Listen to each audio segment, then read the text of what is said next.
Bad cholesterol గురించి, good cholesterol గురించి మనం తెలుసుకుందాం. బ్యాడ్ కొలెస్ట్రాల్ అనేది మన శరీరంలో ఎంత ఉండాలంటే దాన్ని వైద్య పరిభాషలో LDL అంటారు. దీన్ని బ్యాడ్ కొలెస్ట్రాల్ అంటారు. దీన్ని చెడు కొలెస్ట్రాల్ అంటారు. అయితే మనకి ఈ చెడు కొలెస్ట్రాల్ అనేది, బ్యాడ్ కొలెస్ట్రాల్ అనేది 100 ఉండాలి.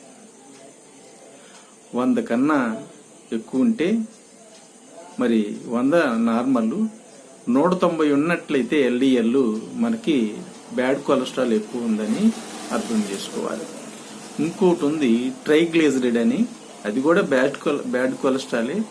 ఈ LDL వల్ల, ట్రైగ్లిజరైడ్ వల్ల మన బాడీకి హాని జరుగుతుంది. అంటే ఇది పెరగటం వల్ల మన బాడీలో అవయవాలన్నీ దెబ్బతిని కొలాప్స్ అయ్యే అవకాశం ఉంది. ప్రతి భాగం, శరీరంలో ప్రతి భాగం, మన నరాల కాడి నుంచి అన్ని భాగాలు కూడా కొలెస్ట్రాల్ అంటే LDL ప్లస్ ట్రైగ్లిజరైడ్ రెండు పెరిగినట్లయితే మన శరీరానికి, గుండెకి, అన్ని భాగాలకి మరి హాని జరిగే అవకాశం ఎక్కువగా ఉంది. అయితే LDL ఎంత ఉండాలి? 100 ఉండాలి. 190 ఉంటే హైగా ఉండట్టు.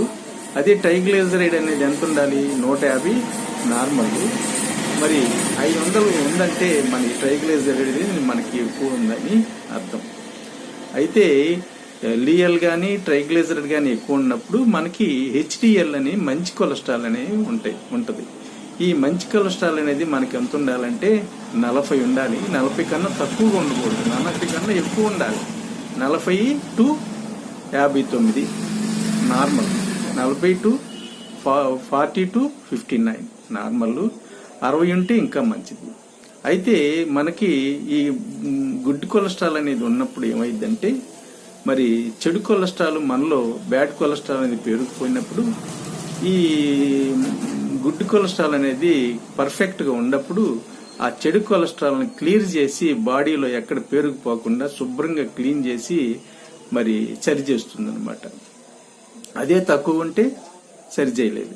ఈ కొలెస్ట్రాల్ ని మనం మరి పోలీస్ అబ్డామిన్ అని కూడా పేరు పెట్టారు. అయితే పోలీసు మరి ట్రాఫిక్ ని ఎట్టయితే క్లియర్ చేస్తాడో అట్టే ఈ కొలెస్ట్రాల్ కూడా, గుడ్ కొలెస్ట్రాల్ అనేది మన శరీరంలో బ్యాడ్ కొలెస్ట్రాల్ పెరిగిపోయినప్పుడు శుభ్రంగా క్లీన్ చేసుకుంటూ వస్తుందన్నమాట.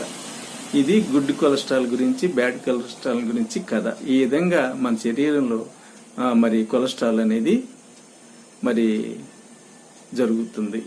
Thank you. Please subscribe and like. Thank you.